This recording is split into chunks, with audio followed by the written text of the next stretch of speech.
Bonsoir à tous, bienvenue sur la chaîne de Swen Durieux. Nous sommes heureux de vous retrouver sur ce format d'échange autour des thématiques liées à la nutrition végétale. À l'occasion de la Journée mondiale de la santé, nous avons voulu vous proposer un temps d'échange qui s'adresse aux personnes qui débutent dans l'alimentation végétale. Si vous avez choisi de diminuer votre consommation de produits d'origine animale, voire d'adopter une alimentation végétarienne ou végétalienne, pour des raisons éthiques, écologiques ou de santé, vous êtes au bon endroit. Pour répondre à vos questions, ce soir, nous avons le plaisir d'accueillir Swen, nutritionniste spécialisé dans les alimentations végétales et la nutrition sportive. Il consulte près de Paris, mais aussi à distance, pour un accompagnement individuel adapté aux spécificités de chacun et de chacune. Et nous avons aussi le plaisir d'accueillir Sohan, étudiante en diététique, particulièrement au fait des considérations liées à l'alimentation végétale. Bonsoir, et du coup à la modération dans le chat, c'est Esteban qui nous accompagne ce soir, que vous venez d'entendre, et c'est lui qui va nous faire remonter les questions que vous allez nous poser par écrit. Alors, pour mémoire et pour qu'on soit bien sûr de parler des mêmes choses, une alimentation végétarienne, c'est une alimentation qui est basée sur les aliments végétaux, les œufs, les produits laitiers et le miel, et qui exclut donc les viandes et les poissons. Une alimentation végétalienne est quant à elle exclusivement végétale, c'est-à-dire sans poisson, viande, crustacés, œufs, produits laitiers et miel. Et de ce fait, les alimentations végétales font la part belle aux végétaux, que ce soit les fruits, les légumes, les céréales, les légumineuses, les graines oléagineuses, les champignons et les algues. Notre objectif de ce soir, c'est de répondre à vos interrogations sur l'équilibre alimentaire végétal et de vous proposer des pistes pour diminuer la charge mentale liée à vos récents choix de consommation. Dans une première partie d'environ 30 minutes, nous allons évoquer l'équilibre alimentaire végétal et ensuite nous parlerons de la charge mentale qui découle de ce changement d'alimentation. Alors si c'est OK pour tout le monde, on va commencer avec la première partie. Donc si vous débutez avec l'alimentation végétale, vous avez peut-être entendu dire à peu près tout et son contraire à ce sujet, que ce soit les médias, vos proches et peut-être même votre médecin tiennent parfois des discours inquiétants qui vous font douter de vos choix alimentaires.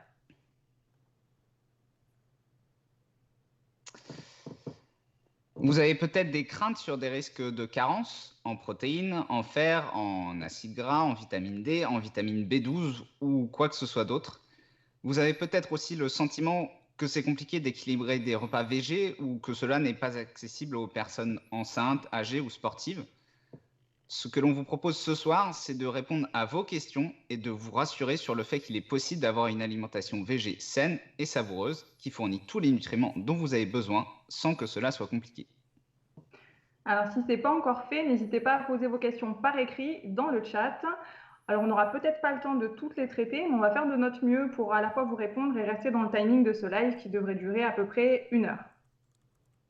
Donc Esteban, si tu as déjà des questions et que tu veux nous les faire remonter. On a une première question de Lucie Gojard, donc, qui demande comment atteindre l'équilibre alimentaire en tant que végane. Alors, globalement, pour atteindre l'équilibre alimentaire, c'est plus ou moins pareil qu'on soit végane ou qu'on mange de la viande ou qu'on mange des produits d'origine animale globalement. En fait, dans tous les cas, il nous faut toujours les mêmes nutriments, donc les protéines, les glucides, les lipides par exemple. On a aussi le calcium, la B12 par exemple.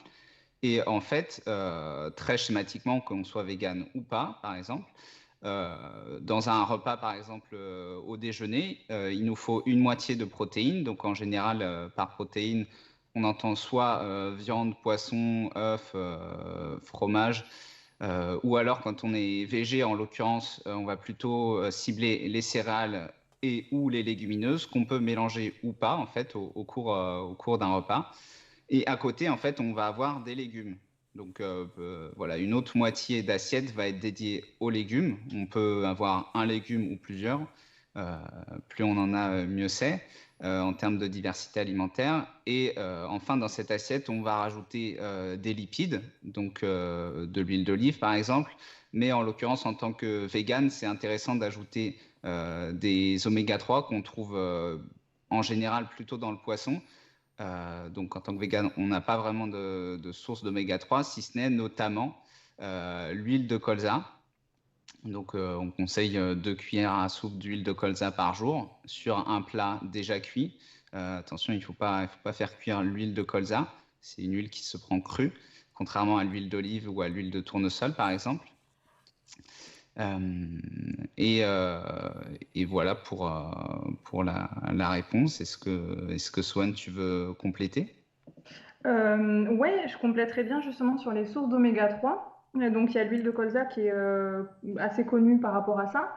Il y a des huiles qui vont contenir un peu plus d'oméga 3, mais qui du coup vont être un petit peu plus sensibles. Et ça sera d'autant plus important de ne pas les cuire et de les réserver à l'assaisonnement. Ça va être notamment l'huile de lin, l'huile de chanvre et l'huile de cameline. Donc, ils vont être un chouïa plus intéressante par rapport à ça. Et peut-être ajouter aussi le fait qu'on peut trouver ces oméga 3 aussi dans les graines oléagineuses desquelles on extrait ces huiles. Donc les graines de lin et des graines de chia moulues notamment sont particulièrement riches en oméga 3.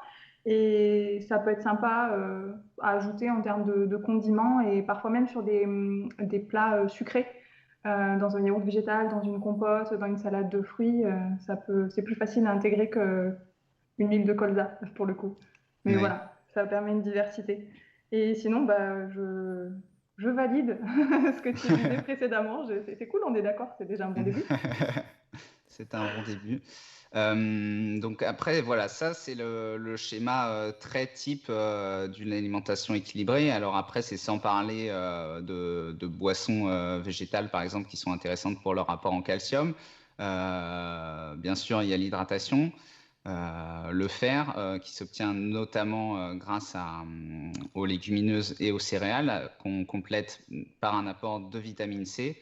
Donc tout ce qui est kiwi, poivron, globalement les agrumes, donc les oranges, les citrons, par exemple. Ça, c'est quand on consomme du fer végétal, c'est important d'ajouter une source de vitamine C qui permet d'augmenter en fait l'absorption du fer. Après, il y a l'histoire de la B12 en tant que personne végétalienne, même végétarienne, c'est important de se complémenter en B12. J'attends une question du public sur la B12 pour aller plus loin. Alors on a une petite question justement qui peut peut-être aller dans ce sens-là. C'est Lucie toujours qui nous demande comment on sait si on est carencé. Alors, en B12 du coup carencé tout court, donc je pense que okay. ça englobe un peu toutes les thématiques peut-être. Alors, je répondrai de la chose suivante. Pour être sûr d'être carencé, tout simplement, il faut faire une prise de sang. En l'occurrence, faut incriminer certains nutriments parce qu'on ne peut pas faire un bilan complet de tous les nutriments. Sauf en l'occurrence si vous avez le budget, parce que tous les nutriments, tous les tests ne sont pas remboursés. En l'occurrence, en tant que personne végétalienne, c'est intéressant de doser la B12 via un test urinaire qui s'appelle le test d'acide méthylmalonique, qui est le test le plus fiable pour la B12. Je conseille aussi le test urinaire d'iode, parce qu'en tant que personne végétalienne ou végétarienne, on n'a pas énormément de sources d'iode, quoique en tant que personne végétarienne, on a un petit peu d'iode dans les produits laitiers. Et puis aussi, en l'occurrence, quand on est une femme, c'est intéressant aussi de faire doser la ferritine, donc le fer. Ça, c'est un test sanguin. Parce que voilà, en tant que femme, on est plus concerné d'autant plus en période de menstruation par des carences en fer. Est-ce que tu me permets d'ajouter une précision par rapport à ça? Ajoute donc, Swan. Je voudrais préciser que les carences en fer ne sont pas forcément plus importantes chez les personnes végé que chez les personnes omnivores. Que du coup, on le précise parce que ça a de l'intérêt, mais ce n'est pas spécifique forcément à l'alimentation végétale. Et autre chose qui peut être intéressante de vérifier, c'est les teneurs en vitamine D, pour lesquelles beaucoup de personnes sont en déficit ou carencées, indépendamment de leur alimentation. Mais c'est vrai qu'avec l'alimentation végétale, on a moins de sources alimentaires du coup. Et on se repose beaucoup plus sur l'ensoleillement. Et c'est d'autant plus important que la complémentation en vitamine D, elle ne peut pas se faire à des dosages illimités. En fait, il y a un seuil de toxicité. Donc, c'est bien de savoir si on en a besoin et dans quelle mesure. Donc, ça peut être intéressant régulièrement de faire doser ça. Mais la plupart des médecins le proposent généralement désormais. Alors on a une autre question de Lucie qui est toujours un petit peu dans la même thématique, qui demande au contraire comment peut-on savoir si on a un excès de certains nutriments dans son alimentation. Et bah là, pareil, en fait, c'est via un test urinaire ou sanguin. En l'occurrence, puisqu'on tourne autour de l'iode, de la B12 et le fer, là tout de suite. La B12, il y a pas de risque d'excès. En fait, c'est une vitamine hydrosoluble, c'est-à-dire qu'en fait, on va l'excréter via les urines. Cette B12, si on est donc entre guillemets en excès. Pour le faire, il y a un réel danger si si on est en excès de fer. En l'occurrence, une alimentation végétale, euh, faut vraiment consommer beaucoup de fer pour être en excès. Euh, En général, en fait, on est dans la norme, sauf si on fait vraiment pas attention à son alimentation en tant que personne végétarienne ou végétalienne. Et concernant l'iode, c'est plus compliqué. Voilà. Est-ce que tu veux rajouter quelque chose, Sohan? Oui, par rapport à l'excès de fer, justement, en fait, c'est quelque chose qui est beaucoup moins susceptible d'arriver chez les personnes végé que chez les personnes qui ont une alimentation omnivore, dans le sens où le fer qui est contenu dans les sources végétales, c'est du fer non limininique dont l'assimilation, elle est variable. Et elle varie en fonction de plusieurs paramètres, et notamment des stocks de fer. Donc, si vous êtes végé, donc vous consommez des sources végétales de fer et que vous manquez de fer, l'absorption va être plus élevée que si vous avez des stocks corrects. Donc en fait, si vos stocks ils sont déjà corrects, l'assimilation elle va être moindre. Donc de ce fait, ça diminue le risque d'excès de fer quand on est végé, même si on en consomme beaucoup. Et sur l'excès d'iode, ben justement, c'est intéressant d'en parler parce qu'on parle beaucoup des carences, mais pas forcément de l'excès. Mais il faut savoir que l'excès d'iode, donc du coup, chez les personnes végé, ça va se traduire, ça va plutôt être dans le cas d'une complémentation excessive. Ça peut se traduire par des problèmes de thyroïde. On pense souvent au fait que quand on manque d'iode, on a des problèmes de thyroïde. Ben, en fait, un excès d'iode peut aussi occasionner une hypo ou une hyperthyroïdie. Et donc, l'iode en excès, c'est pas chouette non plus. Euh, Voilà ce que je voulais ajouter à ça. on a une autre question du coup de Lucie qui demande à quelle fréquence il faut faire les tests pour savoir si on est en excès ou carencé du coup. Alors, a priori, c'est intéressant, surtout la première année, de faire un test concernant la B12, notamment si on se complémente pas de base en B12. Après, de toute façon, moi, je recommande de se complémenter en B12, même sans faire de test urinaire ou même sanguin. C'est comme je disais tout à l'heure, il y a pas d'excès, donc autant directement se complémenter tant qu'on est, enfin du moment où on est végétarien ou végétalien. Et pour le reste, ça peut être intéressant de faire un bilan, pourquoi pas les 2 premières années, le temps peut-être de prendre certaines habitudes. Après, en soi, c'est aussi avoir avec un ou une nutritionniste qui va pouvoir faire un bilan de ce que vous consommez et dire, ah là, peut-être il y a possibilité de carence. En l'occurrence, voilà, pour revenir sur la B12, il n'y a pas forcément besoin de faire un test chaque année. En fait, une fois qu'on se complémente et qu'on a bien vu par un test urinaire que la complémentation nous convenait, il y a pas besoin de refaire sans arrêt des tests de B12. Voilà. Et je voudrais préciser par rapport à ça, effectivement, comme tu le disais, Swen, par rapport à l'état de l'alimentation, du coup, une personne qui est qualifiée pour juger de ça, diététicien, diététicienne, nutritionniste, va pouvoir pointer du doigt certaines peut-être failles qui nécessiteraient de voir où ça en est.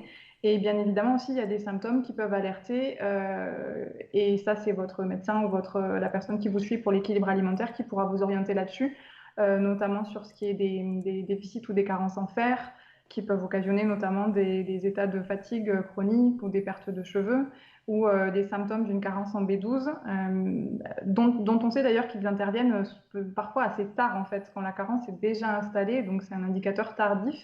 Mais ça peut être des troubles de la mémoire, des tremblements, des choses comme ça qui peuvent être un indicateur pour rechercher certaines carences, alors même que on estimerait qu'on on est justement avec une alimentation équilibrée. Mais bon, peut-être que ça peut être l'occasion de vérifier est-ce qu'il n'y a pas un problème d'assimilation à un moment aussi qui justifierait qu'il y ait une carence. Mais c'est au cas par cas, effectivement, et ça nécessite d'être accompagné par une personne qualifiée. Donc pour suivre, on a Corinne qui nous dit qu'elle est déjà végétalienne et qu'elle a des soucis gastriques et qu'elle voulait voir un petit peu votre point de vue sur l'importance du végétal dans l'équilibre acido-basique. Ça, c'est une question pour toi, Sohan. Effectivement. Alors sur la partie des troubles gastriques, on ne va pas pouvoir répondre à ça dans le sens où pour toute pathologie, tout problème de santé, en fait, ça nécessite d'explorer avec la personne la diversité des symptômes, son passé, ses antécédents familiaux, l'état de son alimentation actuelle et tous les paramètres en fait qui vont conditionner son rapport à l'alimentation et son état de santé. Donc, on ne va pas pouvoir apporter une réponse là-dessus. Par contre, l'équilibre acido-basique, alors ça n'a pas forcément de lien avec les troubles digestifs du coup, mais c'est une question qui est très intéressante parce qu'effectivement, on entend souvent dire, notamment dans des pratiques pseudo-scientifiques de type naturopathie, que l'équilibre acido-basique est favorisé par une alimentation végétalienne. Alors en fait, dans la pratique, l'équilibre acido-basique, ça existe effectivement. Ça fait partie des mécanismes que l'organisme a au titre d'autres mécanismes en fait, pour réguler, équilibrer certaines choses. Et là, en l'occurrence, les acides et les bases.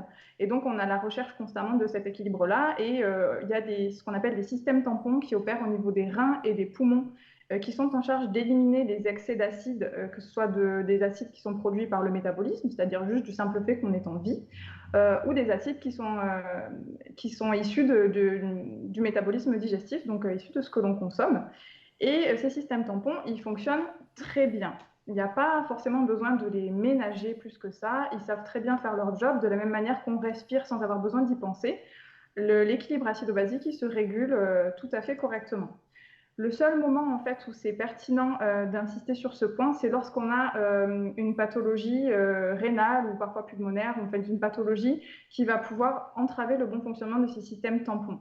Donc finalement, tout ce qui a trait aux influences de l'alimentation sur l'équilibre acido-basique, ça ne devrait pas entrer en considération, hormis pour le cas très spécifique des personnes qui ont des pathologies qui empêchent le bon fonctionnement de ces systèmes tampons. Donc finalement, c'est très rare. Et le discours sur l'alimentation alcalinisante à titre préventif, il n'a pas de sens. Peut-être hormis aussi pour des personnes qui vont avoir une activité sportive très intense dont on sait qu'elle peut être acidifiante aussi, qui est un autre facteur d'acidification. Mais en dehors de ces situations-là, il n'y a pas de souci. Donc effectivement, l'alimentation végétale, elle est plus alcalinisante, mais c'est pas pour des personnes qui vont bien, c'est OK.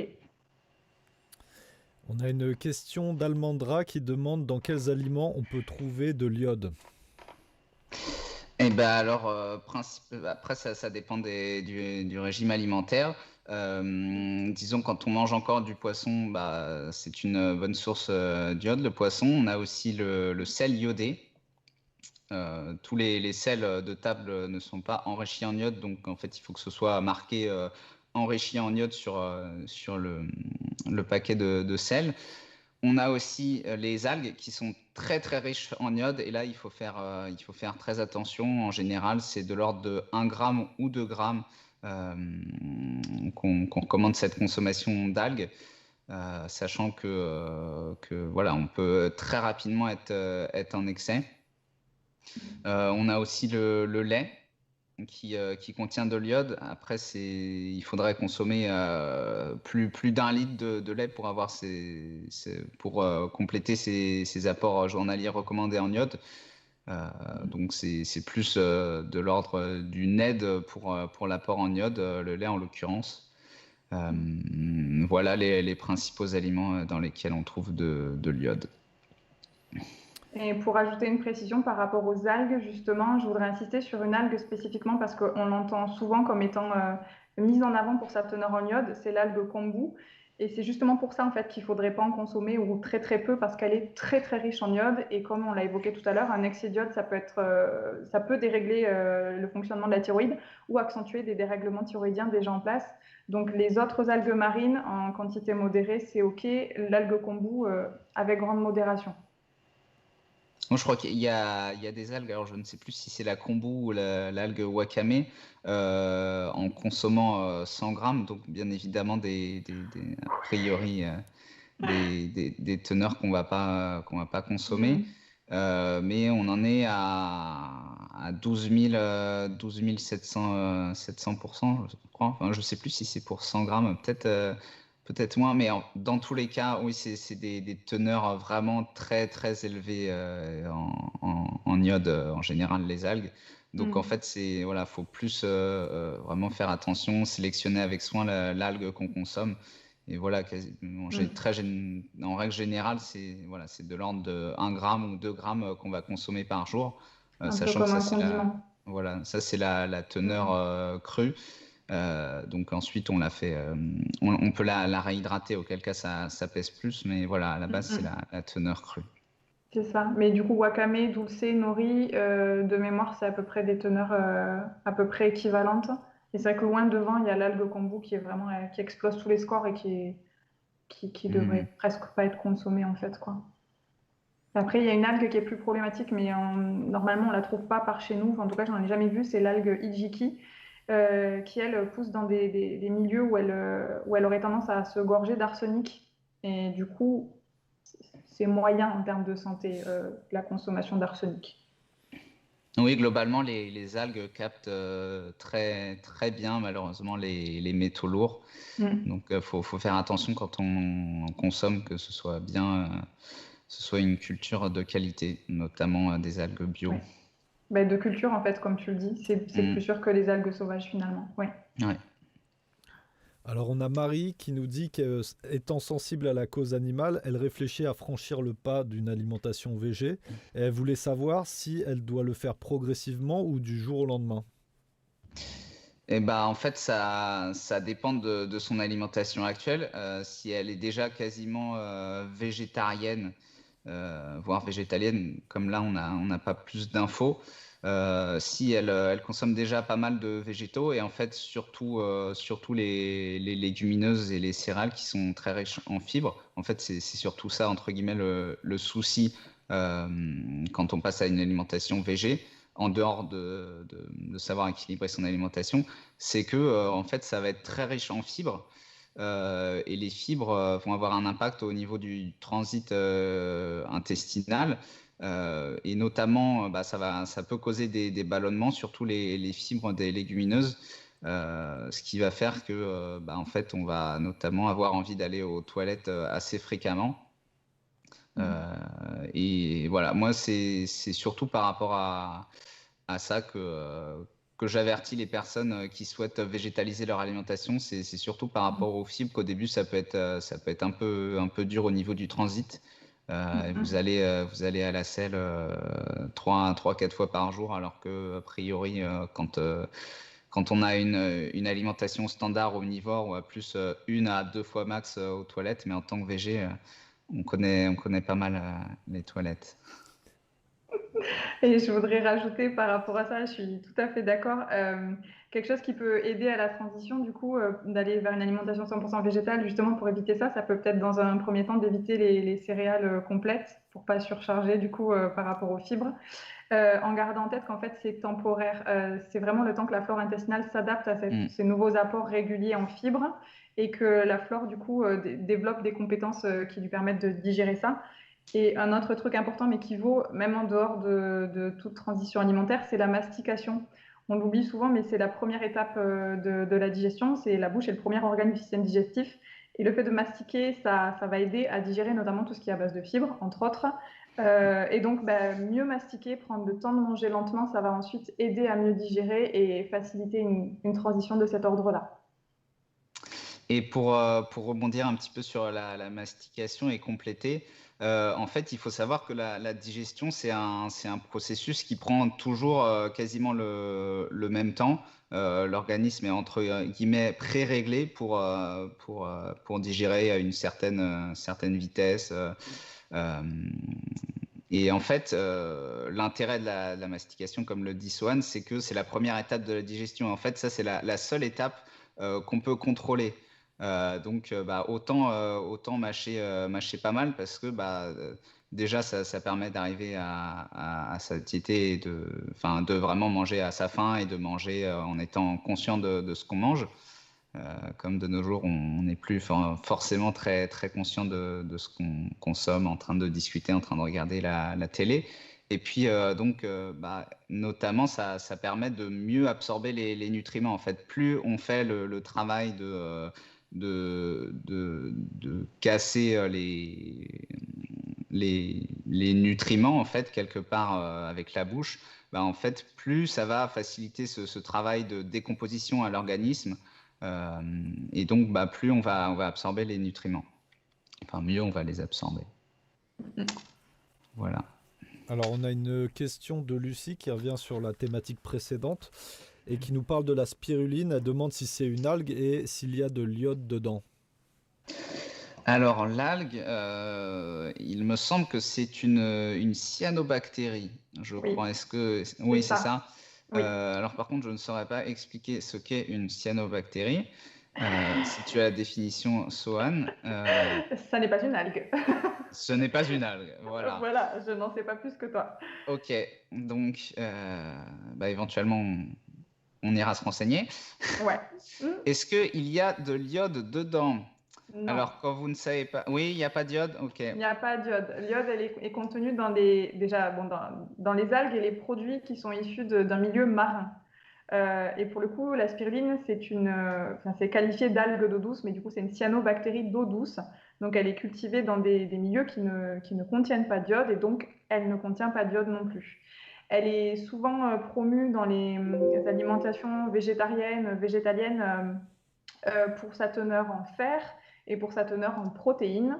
Mais il faut noter qu'elle n'est pas bien tolérée par tout le monde. Il y a des personnes chez qui la consommation de spiruline dans des niveaux intéressants en fait justement pour ces nutriments-là peuvent occasionner des nausées et ça peut barbouiller certaines personnes. Mais c'est pas une source d'iode.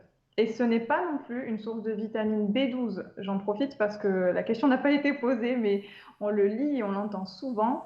La spiruline et les autres algues ne contiennent pas de vitamine B12. Il n'y a pas de source fiable de vitamine B12 d'origine végétale à l'heure actuelle, que ce soit des algues, que ce soit des produits fermentés, que ce soit des produits non lavés sur lesquels il y aurait de la terre. Ça ne peut pas constituer une source de vitamine B12 convenable. C'est dangereux de se reposer là-dessus. Est-ce que je voulais compléter ton propos? Moi,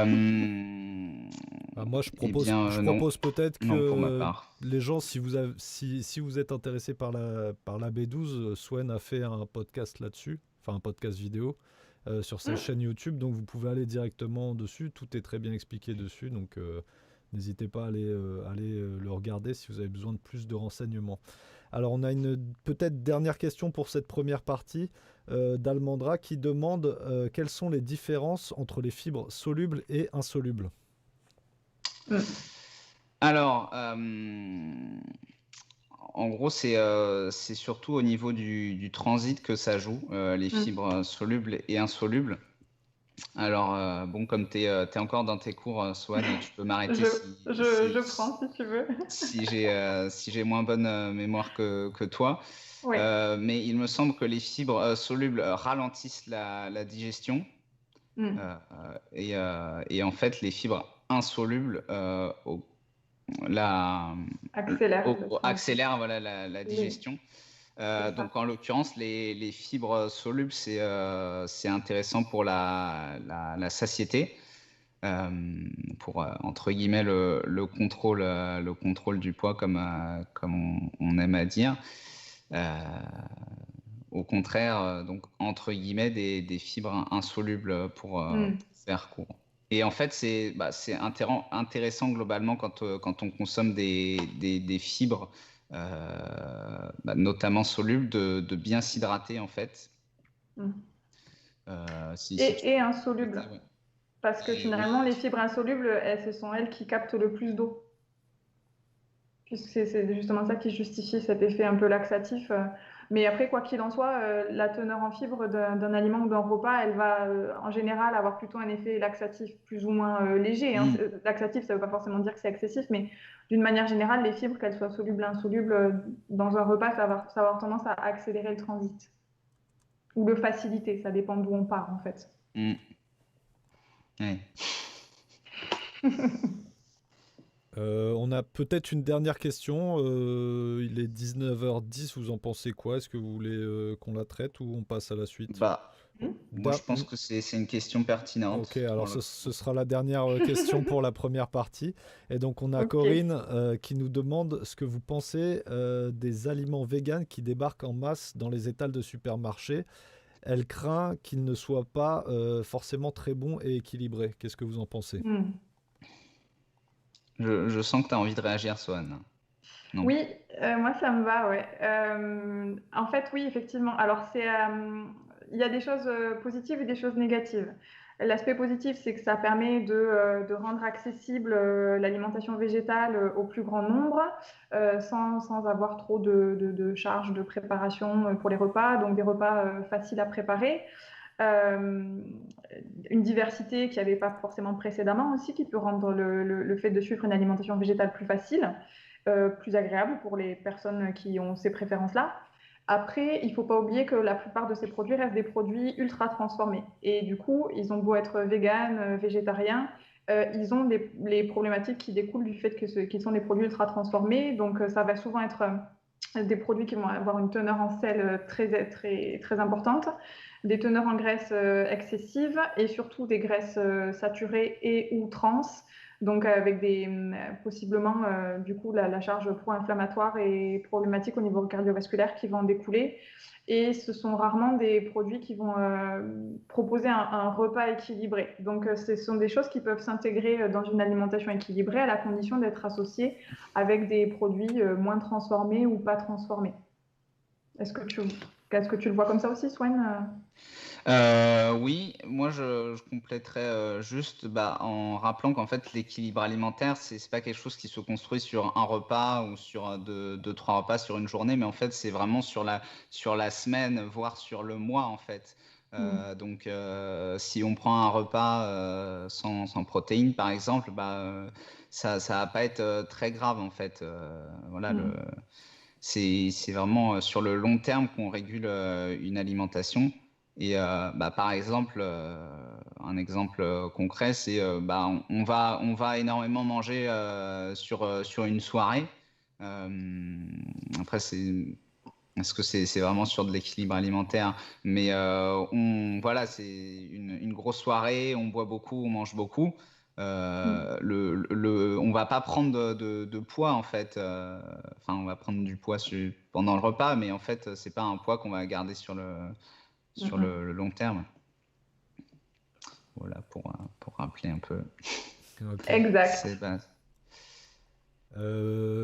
Bon, on a encore des questions, mais vu l'heure, je pense qu'on peut passer sur la deuxième partie. Mm. Ouais, Allez, je Allez. suis désolée. Du coup, ouais, du coup, moi, je vois pas le chat, mais bon, visiblement, il y a des questions auxquelles on n'a pas répondu.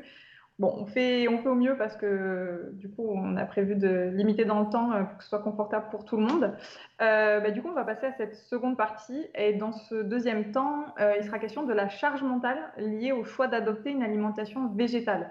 C'est-à-dire toutes ces nouvelles préoccupations qui prennent de la place dans votre quotidien, qui rendent parfois difficile le choix d'une alimentation végé, comme par exemple comment trouver un restaurant qui sert des plats adaptés ou trouver des aliments véganes, donc qu'on a évoqué à l'instant du coup, mais d'autres aussi. Comment concilier l'alimentation végétale et un repas de famille ou avec des collègues qui ne sont pas végés? Comment gérer la relation avec des médecins qui ne sont pas toujours bien informés sur le sujet, ou en fait n'importe quel aspect de votre alimentation végé qui vous pèse au quotidien et qui prend trop de temps et d'énergie. donc l'idée de cette seconde partie, c'est de vous permettre d'exprimer ce qui est difficile pour vous dans cette nouvelle alimentation. Et on va essayer de vous répondre au mieux en vous proposant des outils pratiques, des astuces, des idées pour faciliter votre vie globalement de VG au quotidien. Donc on vous invite à poser vos questions toujours par écrit dans le chat et Esteban va nous les lire. Pour l'instant, on n'a pas encore de questions, donc n'hésitez pas à poser vos questions. Moi, je peux peut-être ouvrir le débat, puisque ayant une alimentation végétale, j'ai aussi des questions. Comment vous pouvez conseiller à quelqu'un qui démarre d'en parler à sa famille, etc., de se confronter en fait au cercle familial quand on change d'alimentation, alors que c'est pas forcément l'alimentation qui est pratiquée dans son cercle familial. Mm. Swan, je te laisse te lancer sur cette question. Ouais, je voudrais déjà rebondir sur le terme que tu as employé, qui est le terme de la confrontation. Et c'est souvent l'idée qu'on en a, et fort heureusement, c'est pas toujours le cas. Alors, j'ai pas de statistiques sur le sujet pour dire voilà, quelle proportion de conflits ou de confrontations il peut y avoir dans les milieux, dans les familles des personnes VG, mais ça peut très bien se passer. Je pense que tout simplement, quelle que soit là où les raisons qui nous poussent à aller vers une alimentation végétale ou plus végétale, ça peut être, comme pour tout changement, en fait, ça peut être chouette de prendre un temps pour exprimer ses convictions et ces raisons-là aux personnes qui nous entourent, particulièrement les personnes du coup avec qui on partage nos repas et peut-être même notre vie. Et ça peut susciter des tensions, effectivement. Et en tout état de cause, la communication et la pédagogie peuvent aider. C'est pas toujours le cas, mais ça peut aider. Et si vous sentez que vous n'avez pas les mots pour partager ça avec les personnes de votre famille, vous pouvez peut-être recourir à des supports vidéo ou pédagogiques ou autres. Il y a pas mal de personnes qui tiennent des blogs ou des chaînes YouTube ou des choses de sensibilisation par rapport à la cause animale et l'alimentation végétale qui peuvent être des moyens soutenants de sensibiliser votre famille à vos choix.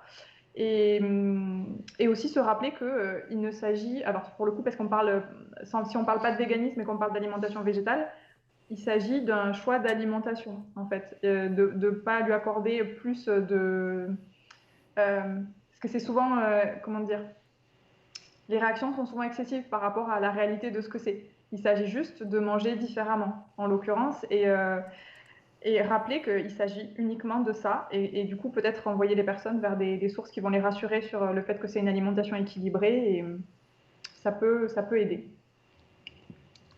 Ouais, est-ce que tu voyais des choses à ajouter Peut-être que ce serait intéressant aussi de proposer de reconsidérer ce que c'est un plat traditionnel, et en fait, ou du moins un équilibre alimentaire traditionnel. Et en fait, dire que comme je le disais tout à l'heure, finalement, en fait, une assiette équilibrée standard, c'est plutôt des céréales, des légumineuses et des légumes d'un côté, auxquels on peut ajouter des produits d'origine animale, en fait, parce que notamment en France, en fait, on considère que la viande ou le poisson, mais on parle plus de viande en général, c'est la base en fait de l'alimentation, et on construit le plat autour, alors que en fait, en l'occurrence, la viande, ce serait intéressant de dire tiens, et si j'en ajoutais, plus que de dire c'est la base, et ensuite qu'est-ce que je pourrais manger à côté. Bon, tiens, 2-3 patates, histoire d'avoir mes légumes.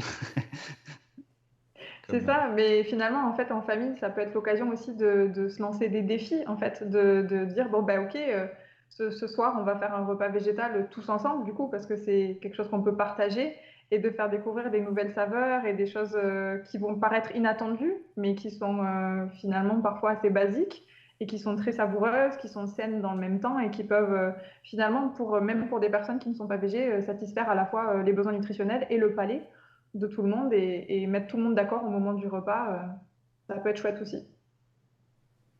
Ok, merci pour vos réponses. On a une question de Lucie qui nous demande que répondre aux gens qui disent qu'ils ne peuvent pas se mettre à l'alimentation végé parce qu'ils n'ont pas le temps. Quelle question. Est-ce que tu veux que je commence ou tu te sens de... Alors, j'ai une idée en tête pour répondre à Lucie. Je pense que d'abord, en fait, il faut connaître les facteurs qui font que ces personnes-là n'ont pas le temps. À mon sens, il n'y a pas forcément de réponse unique qui peut convenir à tout le monde. Parce que, par exemple, ça peut être, en général, malheureusement, une femme qui doit gérer ses enfants, faire la cuisine, tout ça. Donc après, la réponse, elle n'est pas forcément que d'ordre alimentaire. Je sais pas, on pourrait dire que, par exemple, c'est le mari qui va faire la cuisine. On peut essayer de trouver un arrangement sur ce terrain-là.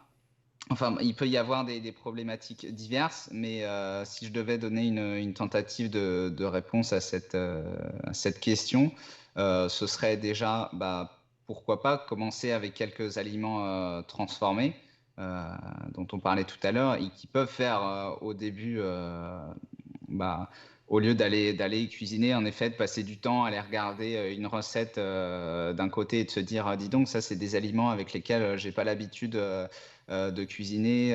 Il faut que je me rencarde sur comment faire. Faut que j'aille penser à aller acheter ça au supermarché. Je sais même pas si j'ai ça à côté de chez moi. Donc souvent du sucre de coco ou des farines dont on n'a pas l'habitude d'entendre ou autres aliments. Donc voilà, les aliments transformés, ça peut faire un certain travail. Moi, ce que je conseille aussi pas mal, c'est ma réponse favorite, c'est les meal prep. C'est en fait, ça consiste à prendre en général 2 heures le week-end pour en fait cuisiner, sachant qu'en fait on se sera déjà fait un petit menu sur la semaine. On aura acheté par exemple deux types de céréales, deux types de légumineuses, divers légumes, quelques fruits, tout ça. Et en fait, sur ces 2 heures, on va cuisiner tout ça. Et ensuite, avec ça, on va faire différents repas qu'on mettra dans des Tupperware et qu'on mettra au congélateur. Et ça permet d'avoir déjà peut-être pas forcément sur toute la semaine, ça dépend combien de temps on attribue au meal prep. Mais ça permet déjà d'avoir quelques repas diversifiés sur la semaine. Ensuite, éventuellement, vous avez un restaurant VG à côté de là où vous travaillez ou à côté de chez vous. Vous pouvez vous faire livrer, puisque en l'occurrence, en ce moment, c'est un peu compliqué d'aller au restaurant. Voilà pour ma part sur les conseils. Ok. On a Honorine qui nous demande comment faire comprendre à son entourage qu'il ne s'agit pas d'un effet de mode et que cela n'est pas néfaste pour la santé tant qu'un bon équilibre alimentaire est respecté. Swan. Alors, sur l'équilibre alimentaire, parce que c'est le plus simple pour répondre, il s'agira en fait d'orienter les personnes qui ont ces craintes-là sur d'autres personnes en fait qui ont déjà étudié les impacts de l'alimentation végétale sur la santé.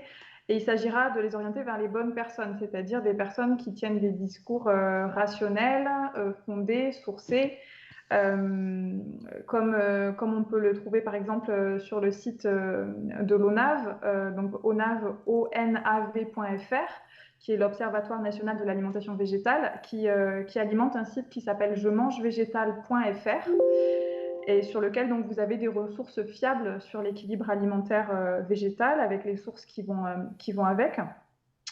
Et d'éviter de renvoyer vers des gourous ou des personnes qui promeuvent une alimentation végétale de manière ésotérique, dogmatique et sectaire, sans fondement, et de manière déséquilibrée par ailleurs. Et pour ce qui est de l'effet de mode, eh bien, c'est pas simple, parce que convaincre quelqu'un du fait que l'alimentation végétale n'est pas un effet de mode, c'est difficile dans le sens où, effectivement, c'est quelque chose qui se développe, c'est quelque chose dont on entend de plus en plus parler, c'est quelque chose, mais du coup, on entend de plus en plus parler, mais de manière positive comme négative. Donc, les médias, en fait, en ont fait un effet de mode, ils en sont saisis comme étant un effet de mode, et tristement, c'est assez difficile, je trouve, de récupérer, d'inverser cette tendance-là. Donc, sur ce point, je ne sais pas si Swan, toi, tu es plus inspiré que moi. Écoute, moi j'étais en l'occurrence en train de rechercher un travail de recherche que j'ai fait sur ce sujet précisément qui s'intitulait le véganisme effet de mode ou avenir pour l'alimentation. Parfait. Donc je cherchais à le mettre sur le stream. Hop. Peut-être que tu peux nous parler des conclusions de ce travail du coup. Alors les conclusions. Alors, ça fait quand même un petit moment que je l'ai rédigé. Alors en fait, ce que je disais en gros, c'est qu'il y a une partie, bien sûr, effet de mode dans le véganisme ou le végétarisme, en l'occurrence, parce qu'il y a pas mal, en fait, d'artistes, de stars, de joueurs de foot, par exemple, connus. Je crois qu'il y a Messi qui est végétarien, mais ça, je ne suis pas sûr. Il y a, je crois... Miley Cyrus, si je me trompe pas, Avril Lavigne, qui sont végétariennes ou véganes. Enfin bref, Joaquin Phoenix qui est un vegan assez connu. Enfin bref, les listes se trouvent assez facilement, mais en fait, voilà, ces personnes influencent quelque part la population sur leur choix alimentaire. Bien sûr, je crois qu'il y a Beyoncé également qui est végane. Enfin bon, bref. Donc forcément, quelque part, il y a un effet de mode. Il y a aussi une prise de conscience qui s'amplifie. Après, le phénomène n'est pas nouveau. En 1975, il y avait la libération animale de Peter Singer qui sortait et qui dénonçait en fait tout ce qu'on faisait aux animaux dans les laboratoires, dans les fermes. Ça, c'est un livre qui a fait un peu scandale à l'époque. Il y a aussi en 2008, je crois, le livre de Jonathan Safran Foer, Faut-il manger les animaux, qui a pas mal été vendu. En fait, ça fait depuis un moment qu'on alerte sur la souffrance animale. Les régimes végétariens, c'est pas nouveau du tout. Ça fait depuis Pythagore, depuis Plutarque, qu'il y a des personnes qui mangent végétarien. Il y a Tolstoï était végétarien. Enfin bon, bref, il y a un un long passé en termes de végétarisme. Le végétalisme, c'est plus récent, en l'occurrence, en tout cas en termes. On peut être végétalien, végétalienne et en bonne santé depuis pas si longtemps que ça, depuis 1947, me semble-t-il, parce que c'est la date en fait où on a réussi à synthétiser de la B12. Et donc, en l'occurrence, on ne pouvait pas être végétalien avant sur le long terme sans B12, ou en tout cas pas très longtemps. Donc, après 1947, c'est un effet de mode qui dure depuis longtemps, si on prend cette date. Mais en l'occurrence, on peut pas dire que c'est, en tout cas pour moi, un effet de mode dans le sens où, de ce que j'en sais, après je ne suis pas sociologue, mais un effet de mode, c'est quelque chose d'un peu impulsif, pas forcément très très réfléchi, et qu'on fait en fait plus pour suivre la mode. Et en l'occurrence, pour moi, le végétarisme et le végétalisme, c'est des régimes alimentaires en fait qui se réfléchissent généralement de par leur dimension éthique. Ce qui fait que, enfin, en tout cas, quand on les adopte pour l'éthique animale, on ne peut pas dire, toujours à mon sens, que c'est une mode, en fait. Est-ce que d'ailleurs on irait dire qu'en Inde c'est une mode d'être végétarien, végétarienne? Je suis pas sûr. En l'occurrence, est-ce que c'est exactement le sujet de la question? Parce qu'il y a un argument de tradition et de culture. Après, est-ce que la culture est un effet de mode massif? Je ne sais pas. Vous avez 3 heures pour répondre à la question.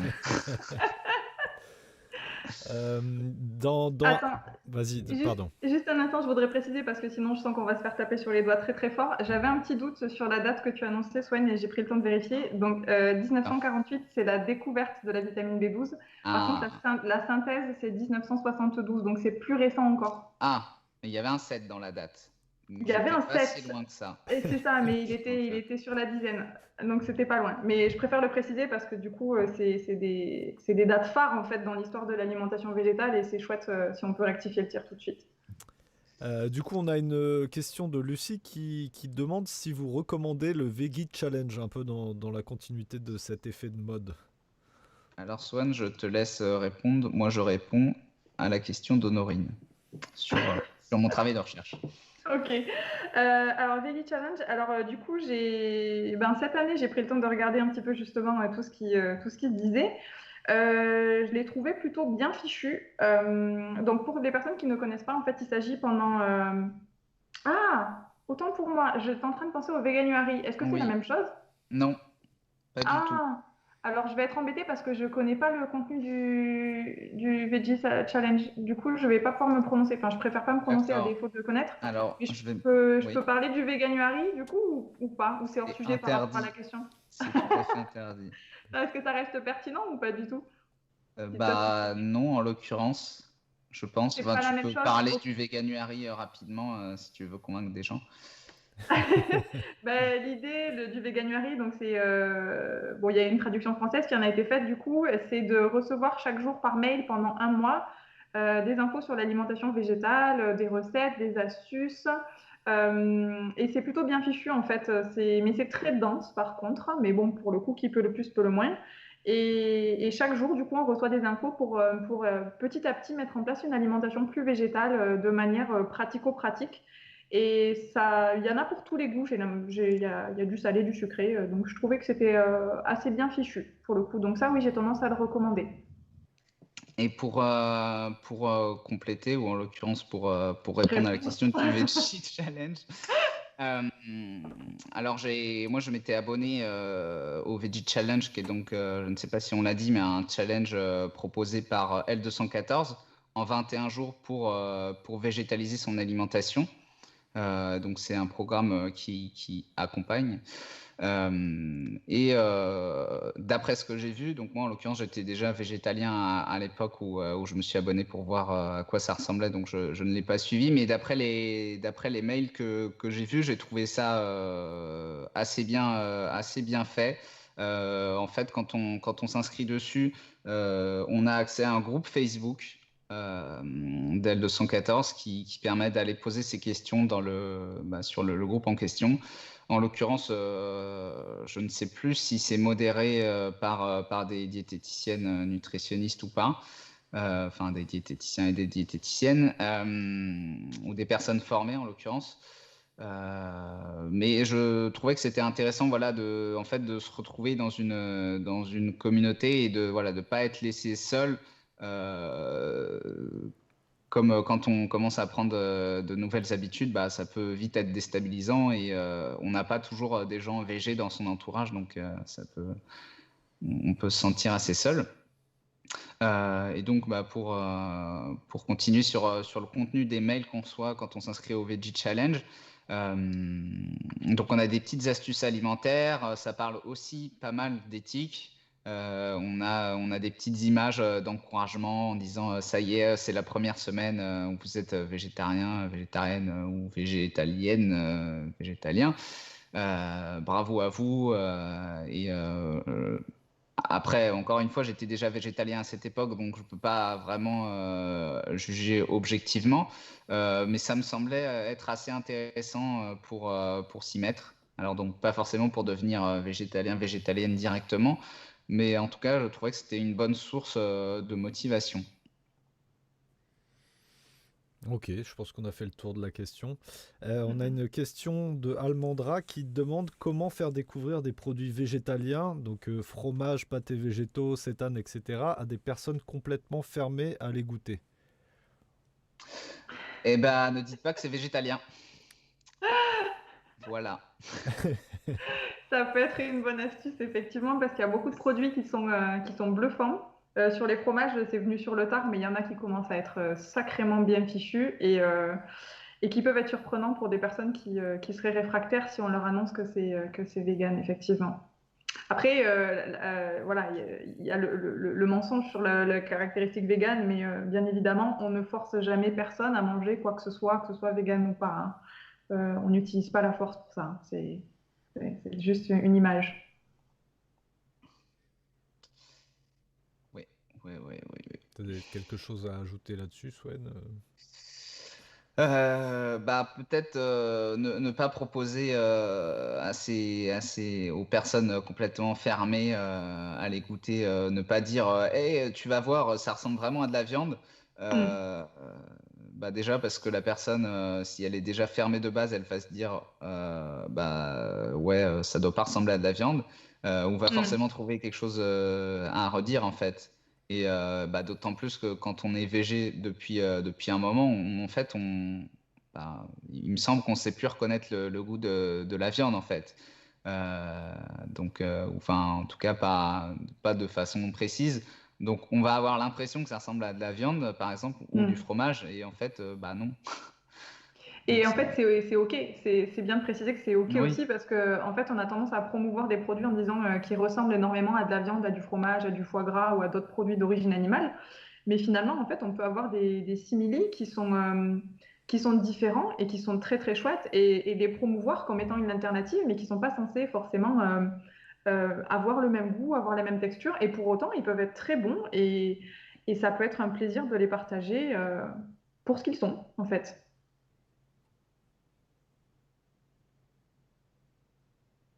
Yes. Je sais pas si ça répond à la question. Je pense que oui, je pense que oui. Pour l'instant, on n'a pas d'autres questions. Moi, j'ai peut-être une question. Comment aborder la question de l'alimentation végétale quand on a un environnement, des amis, par exemple, qui sont pas du tout dans ce genre d'alimentation, comment introduire la chose, quoi. vaste question. Par où commencer? C'est pour vous Parce faire que- parler.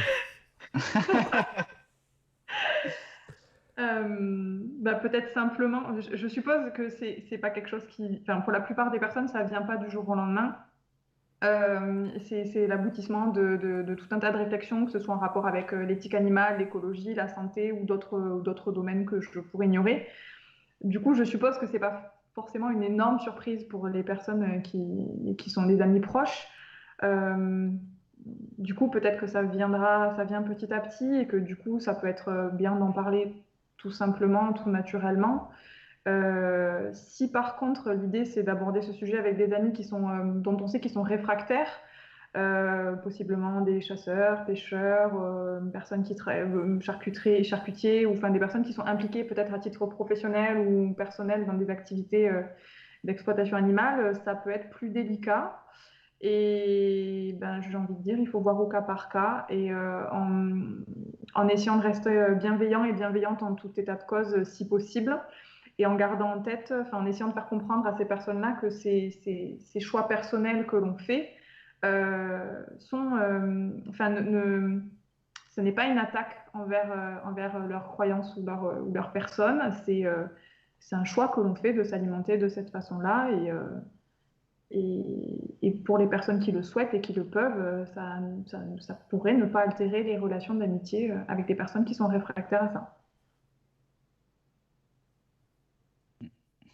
Compliqué comme question, hein. Ouais. C'est très délicat. T'as quelque chose à ajouter, Bah, Swan, ou... je pense que c'est difficile de ne pas froisser les gens dans le sens où en fait on mange 3 fois par jour, donc forcément on se retrouve 3 fois par jour Mm. face en l'occurrence quand on mange de la viande face à de la viande. Donc en fait ça obligerait énormément, enfin comme le savent sans doute les personnes qui sont devenues végés, mais ça exige une énorme remise en question en fait. C'est Mm. c'est à mon sens comme dire à une personne croyante que en fait Dieu n'existe pas, alors qu'on lui a dit toute sa vie que Dieu existait. Après, je Mm. ne compare pas à ça dans le sens où manger de la viande, ce serait une religion, pas du tout. Mais dans le sens où voilà, ce serait quelque chose qu'on en fait on nous aurait inculqué depuis tout petit en fait. Mm. Donc, dire, toi, là, à tous tes repas, tu es en train de faire du mal aux animaux, ce qui est contre tes valeurs, parce que, bon, a priori, 99,9% de la population mondiale est contre en soi faire souffrir les animaux. Que la personne prenne conscience de ça, en fait, ça fait forcément un choc assez énorme. Donc Mm. voilà pourquoi, à mon sens, c'est compliqué de ne pas froisser les gens. C'est quand même quelque chose Mm. de Mm. très personnel. C'est une croyance profonde. Et ça nécessite souvent finalement de faire des efforts aussi, du coup, quand on devient végé par rapport à sa famille ou ses amis. Il y a un effort de posture souvent qui est demandé pour maintenir les relations et ça peut passer aussi par le fait de proposer d'aider à préparer les repas quand on est invité, de proposer d'échanger sur des recettes en suggérant des recettes végé. Ça peut être de proposer d'apporter un plat, un dessert, quelque chose à partager, même si le repas n'est pas 100% végé, mais du coup d'introduire quelque chose qui pourrait être partagé par tout le monde, euh, d'essayer de faciliter en fait ça pour la personne pour qui c'est pas une évidence et de l'accompagner quelque part à ce qu'elle soit plus inclusive dans sa façon d'appréhender les repas en présence d'une personne végé, que ce soit au quotidien ou plus ponctuellement. Et peut-être aussi rappeler que en fait, manger végétalien, c'est pas quelque chose d'extraordinaire, puisque bon, a priori, les gens qui mangent de la viande, du poisson, tout ça, mangent de temps en temps des plats de pâtes, voilà, je ne sais pas, des céréales, des légumineuses, j'ose espérer, en plat principal, par exemple. Bon, toujours pour revenir à l'alimentation indienne, qui est très souvent végétarienne, mais par exemple les dalles de lentilles. Qui est un plat traditionnel indien, ça c'est sans viande quoi. Le Voilà, donc houmous, le houmous, parlons-en. le houmous, oui. Voilà. Alors après ça c'est Tout le quelque monde est chose d'accord en général. à côté du plat principal. Moi je parlais surtout du plat principal en l'occurrence. Ça se discute. Oui, c'est vrai oui. C'est vrai que des fois ça peut être un plat en lui-même le houmous et le guacamole d'ailleurs. Voilà. Oui, alors attention, guacamole. ça peut déclencher des guerres. C'est ça, là c'est le donc, niveau attention. au-dessus. Si on annonce qu'on est végé et qu'en plus on se positionne dans l'équipe guacamole ou houmous et que c'est pas compatible avec ses amis ou la famille, ça peut être déchirant. Voilà. Mais j'ai peur qu'on ait déclenché une guerre là dans les commentaires. Attention, Bon. non, ça va, ça a l'air d'être calme. On pas a, le sujet. on a Ok. peut-être une dernière question et après on rendra l'antenne parce qu'on est on va être out of the timing. Une question de Lucie qui demande quelles seraient les raisons pour consulter une professionnelle de la santé pour suivre son alimentation. En l'occurrence, pour suivre son alimentation, moi je conseillerais tout simplement d'aller voir un ou une diététicienne nutritionniste ou un nutritionniste qualifié. D'ailleurs, globalement, ne pas hésiter à demander le diplôme de la personne parce que c'est quand même un milieu où il y a pas mal de nutritionnistes autoproclamés. Sachant que je tiens à rappeler que les médecins tout court, qui n'ont pas d'autres titres et qui ne se revendiquent pas nutritionnistes tout court, ne sont pas formés à l'alimentation. En fait, tout au plus, il doit y avoir entre 6 et 8 heures d'alimentation dans leur cursus, enfin de formation à la nutrition. Donc, c'est vraiment très faible comme formation. Après, les médecins nutritionnistes sont des personnes qui sont plus formées à la nutrition, toujours moins que des personnes qui sont diététiciennes ou qui sont nutritionnistes et qui ont suivi un parcours spécialisé. Parce que je crois que le médecin nutritionniste, c'est 6 mois de formation, quelque chose comme ça. Alors après, certes, il y a des bases très, très, très solides sur le corps humain, ce qui fait que c'est aussi intéressant d'aller voir un médecin nutritionniste. Et en l'occurrence, pour répondre à la question, les raisons, c'est déjà de débuter une alimentation végétale ou alors de simplement s'assurer de l'équilibre alimentaire de ses repas. C'est on fait du sport, on se demande si on consomme ce qu'il faut, mais après là c'est même pas forcément en tant que VG, c'est intéressant de consulter un ou une professionnelle de santé. Là. Après c'est de toute façon en tant que sportif, à partir du moment où on fait à peu près plus de 6 heures de sport par semaine, c'est intéressant de consulter pour faire des ajustements alimentaires. Si on a un projet de grossesse, une personne âgée végétarienne ou végétalienne, il y a pas mal de choses à mettre en place. Globalement, une personne âgée a facilement tendance à être en dénutrition.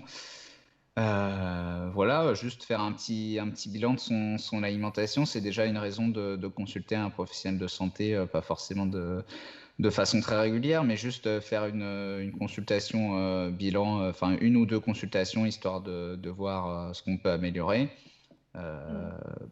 Et donc, notamment, c'est vrai, quand on commence une alimentation végétale, pour moi, c'est quand même intéressant d'avoir accès à un professionnel de santé. Alors après, ça dépend aussi de là où on habite.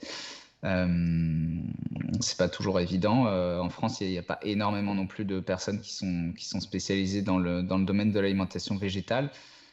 après, en tapant nutritionniste vegan sur Internet, globalement, on tombe assez facilement sur une liste qui peut être intéressante.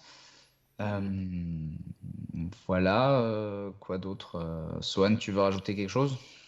Ouais, effectivement, j'insiste sur le fait que c'est bien de choisir une personne qui est spécialisée dans l'alimentation végétale parce que du coup, je peux en témoigner, d'autant plus que je suis en plein dans le cursus du BTS diététique, donc qui est censé être très abouti en termes d'accompagnement pour l'alimentation. Et l'alimentation végétale, elle est peu près aussi présente que dans le PNNS, donc le Programme national nutrition santé, c'est-à-dire qu'elle n'y est pas.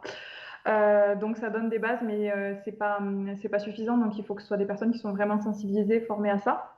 Il y a des listes de médecins et professionnels de santé, notamment sur Facebook, de mémoire, qui sont VG friendly en fait.